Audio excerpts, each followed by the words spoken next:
Welcome back to Unparalleled Universe for another action figure review, and today we're taking a look at the brand new NECA Toys Teenage Mutant Ninja Turtles The Last Ronin.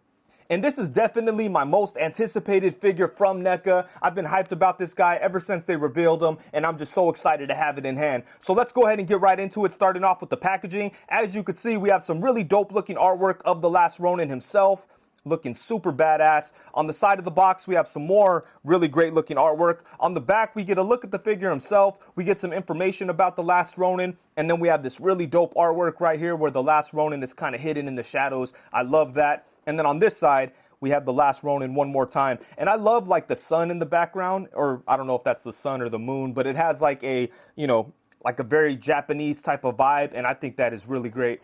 But yeah, man, I love the artwork. And then you could open this up and you could get a look at the figure himself along with all of his accessories. And then over here, we have a really dope shot of the figure. So yeah, the packaging is nice. It's small, it's collector friendly. It has some really amazing artwork, and just everything about it is super dope. But enough about this beautiful looking box. Let's go ahead and get The Last Ronin out and take a look. Alrighty, so here we have The Last Ronin.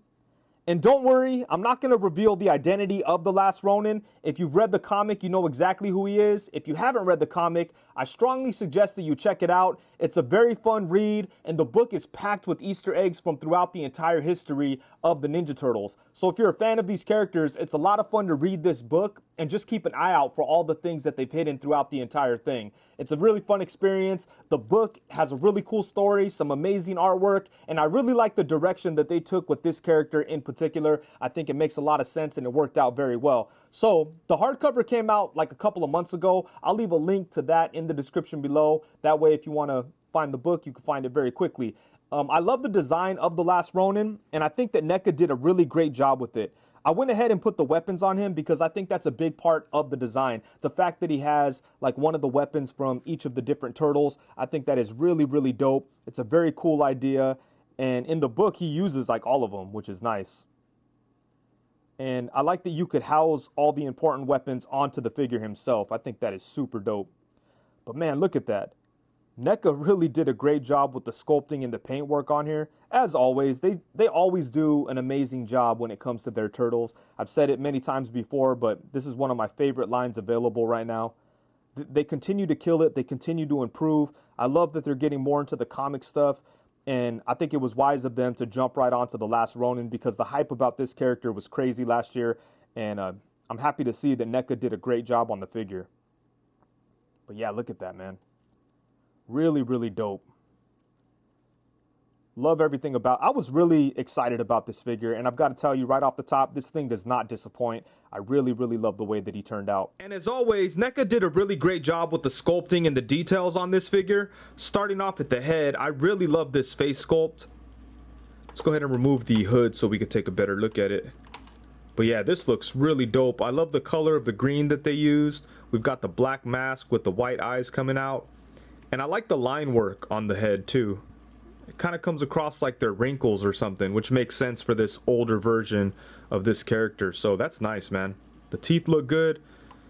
And yeah, this is a really great head sculpt. Let's go ahead and put the hood back on. And the hood does peg into the back of the head, so that's nice. It kind of keeps it secure. But look at the texture on the hood. Damn, that looks dope. And then there's some like different colors in there. A little bit of a light color over the darker grayish blue color that's there to kind of bring out some of that texture work. And then we have some lines and stuff. Yeah, that looks nice, man.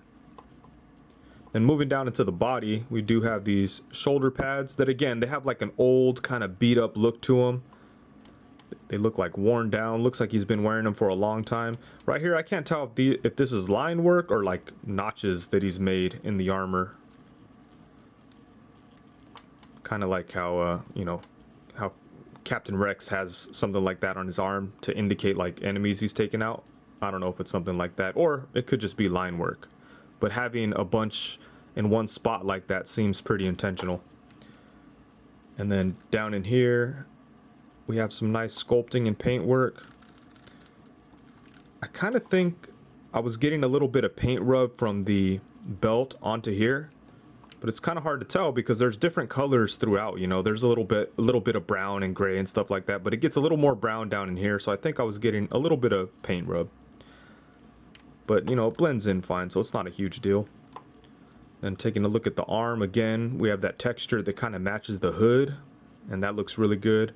Check out the elbow pad, and then he does have this forearm armored piece that has like some damage and stuff. It looks really good. Looks like there's some paint scratched off. And then take a look at the hand. Oh, again, some more little lines. Again, I don't know if that's indicating something or if it's just like battle damage. In any case, it looks awesome. Oh, on this side, he's kind of got the same thing going on. And then taking a look at the back. This is kind of weird how they did this.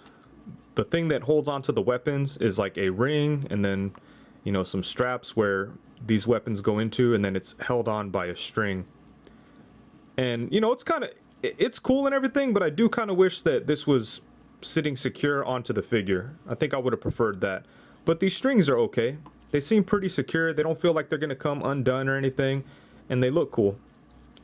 Let's go ahead and take a look at the weapons. Here we have Leo's katana.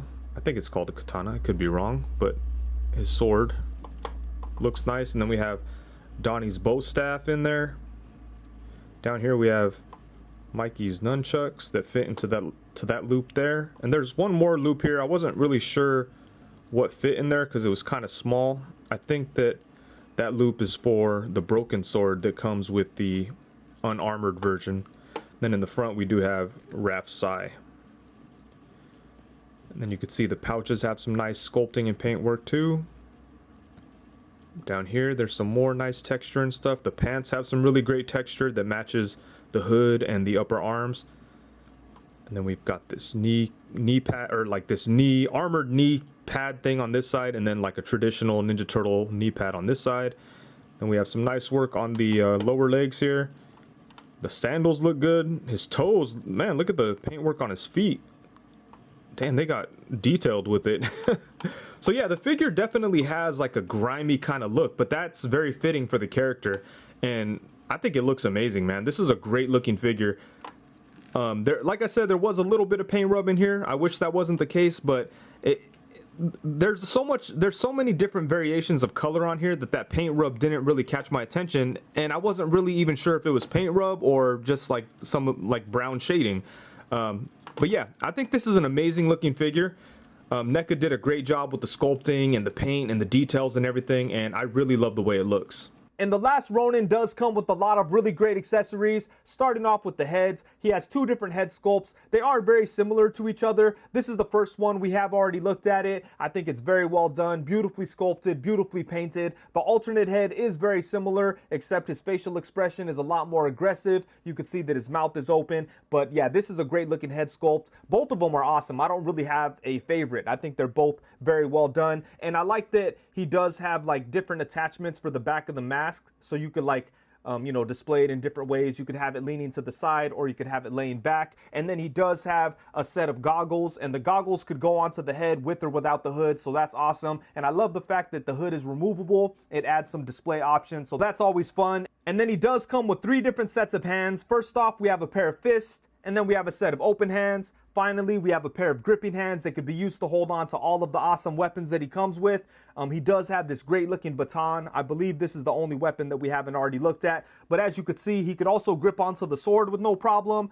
Same thing goes for the sai and the pair of nunchucks. I do kind of wish that he had a tighter grip on the nunchucks, but as it is, I think it works out okay. And then he also comes with 4 little ninja stars that he's able to hold on to in the gripping hand. And we also get a grappling hook claw thing that actually has a real string on it. I gotta find a way to put this on him somewhere. I'm sure there's a way we could do it, but yeah, this looks pretty good. And he also comes with this very small like grenade thing, I believe it is. So yeah, I think he comes with a lot of really great accessories, hands, weapons, heads, all kinds of cool stuff. Pretty much anything that you could ask for this character. And then now for some size comparisons. Here we have the last Ronin alongside some of the other NECA Teenage Mutant Ninja Turtle comic book characters. On the left, we have the Archie comic Slash, and on the right, we have Fugitoid. And I really love both of these figures. I have reviews for them on my channel now, so be sure to check those out. And I love the fact that NECA is doing so many different types of comic book characters. I would love to see them revisit the Mirage Turtles because myself, much like a lot of other people out there, missed out on those figures. I don't think that NECA would re-release them, but I think it would be cool for them just to revisit those specific designs and just redo them and put them out again. I think a lot of people would appreciate that. I know I would. So hopefully they do that. And then next up here we have them alongside the NECA Teenage Mutant Ninja Turtles movie Donatello. On the opposite side we have the Super 7 Leonardo. And then next up, we have them alongside the SH Figure Arts Michelangelo and the NECA Raphael. And speaking of SH Figure Arts, I think it would be amazing if SH Figure Arts or Mafex or one of the import companies took a shot at the last Ronin and gave us something that was a little bit more posable. I think that'd be awesome. And then here we have them alongside a Foot Soldier and Shredder, both by NECA. And then of course we have them alongside the Marvel Legends Bucky Cap and Marvel Legends Pizza Spider-Man. And then next up, we have them alongside the NECA Teenage Mutant Ninja Turtles Animated Master Splinter and Usagi Yojimbo. And it would be really nice to get comic book versions of either one of these characters. I would take a comic book version of Master Splinter, how he appeared in The Last Ronin. And I would take any comic book version of Usagi Yojimbo. Any figure of him I'd be down for, to be honest with you. But yeah, more comic book stuff. And just because I have them within arm's reach, here's a look at The Last Ronin alongside the Marvel Legends Retro Lizard and the Marvel Legends Retro Beast. Feel free to yell at me in the comments about like comparing figures to figures that don't really matter and don't make sense. I welcome all that. Go ahead and scream at me down there if you'd like to. And The Last Ronin does have some pretty decent articulation. Nothing too crazy, but it's about what you'd expect out of a design like this from NECA. If you're already into NECA figures and you're familiar with how they do articulation, I'm sure there's nothing on this figure that's going to surprise you. You can get him into some cool poses, although I do think there are some joints that I think that we could have gotten a little bit more out of. In fact, I might end up modifying him because I popped him apart just to look at the joints, and I feel like the torso and the neck could be modified slightly just to get a little bit more range out of him. As it is now, it's fine, and I think that most people will be pretty happy with it. But for me, I would just like to get a little bit more out of those two joints, so I might modify it. Like, I don't 100% feel like I need to, but a part of me wants to, and usually when that happens, I end up, popping figures apart and grabbing the Dremels and X-Acto knives and all that kind of stuff. So we'll see what happens. But anyways, let's go ahead and get right into it. Starting off with the head, he can look side to side. He can bring his head only down to about right there. So that's not a whole lot. Then you could bring his head up to about right there, which, that's okay. And you could kind of move it side to side.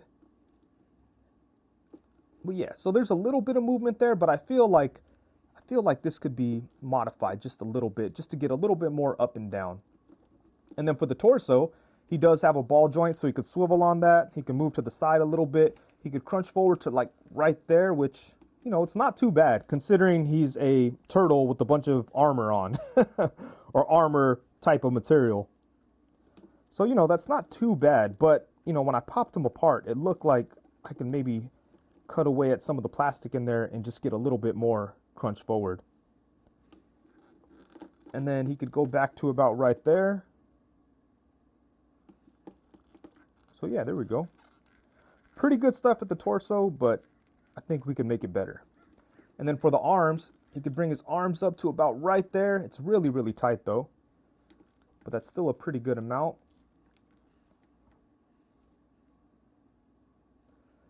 There's no upper bicep swivel, but his arm does swivel at the upper part of the elbow. So that's where you're going to get the swivel at. And then he does have a double jointed elbow, but it's not really going to get a whole lot of range because of the elbow pad and the forearm armor piece, so, but that's to be expected. All things considered, I think it gets a decent amount. And then at the hand, it does swivel, and then there's a hinge in there. And then the legs are actually pretty good. So he could bring his legs up to about right there, which is not too bad considering all that we have going on. Then you could bring him back to about right there. He could kick to the side a pretty good amount. Again, it's not a crazy amount, but considering all that we have going on, his side kick is pretty good. Yeah, so that works. Boom. Then he does have upper thigh swivel. He's got a nice double jointed knee. Boom. the knee pad doesn't really get in the way too much of the knee bending, so that's nice. And then on the ankle, he does have a swivel and a hinge that goes forward to right there and comes up to right there. And then he does have rocking ankles. So yeah, like I said, not a whole lot going on, but that was to be expected. You know, I didn't really like anticipate a super highly articulated Last Ronin figure from NECA. So this articulation is basically what I was expecting. So I'm okay with it. Although I do feel like some changes could be made that could improve the articulation a little bit. And we'll see what happens with that. If I could really, I could see myself like just leaving it and being perfectly happy with it. But I could also see myself popping things apart and making it a little bit better. But in any case, I think the articulation is pretty decent. And he is a lot of fun to pose around and play with, though. That's the main thing. So I am happy in that regard. But I do think that we could have gotten a little bit more articulation out of the neck and the torso. Alrighty, so overall, at the end of the day, when the smoke clears, the dust settles, and it's all said and done, I really love this figure. I think that he came out incredible, and I feel like NECA absolutely killed it. This was one of my most anticipated figures of this year, and it completely delivered. And not to say that every single thing about it is perfect, but I really love a lot about this figure.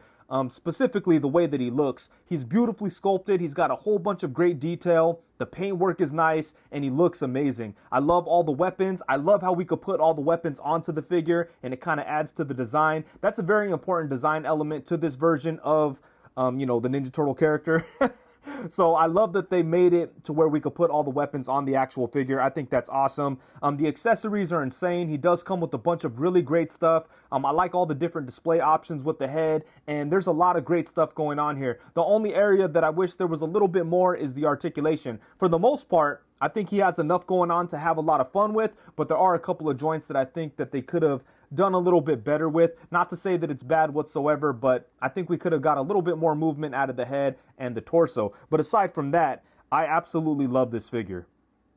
It's amazing, man. They really did a great job with it. I can't wait to get the armorless version. I can't wait to get the other characters that they've already announced, and I hope that they announce more characters. I would really love to get some ghost turtles or, his brothers in their ghost forms that kind of follow him around throughout the book. I think that would be freaking awesome. Imagine displaying that, like this guy with a couple of, I don't know, maybe like blue turtles behind him or something. I think that would be crazy. But yeah, man, this is a really, really dope figure. And like I said, I'm completely satisfied with the way this guy turned out. And I was hyped up about this figure, man. And I'm happy to see that NECA delivered because, yeah, they killed it, man. This thing came out great. And like I said, be sure to check out the Last Ronin comic if you haven't already. It's a good read. And, it's fun to like read a comic and get a figure based on what you're reading, so it could be like a whole experience. But yeah, man, I really do love this figure. NECA did a great job. And with that, I think that's it. Thank you so much for watching. Please be sure to like, comment, subscribe, and all that good stuff. Also, be sure to hit the bell notification so you know every time that I go live. If you're not aware, I go live every Tuesday at 7 p.m. and every Friday at 7 p.m. So come through, let's talk about toys and get weird. Thank you very much. Peace.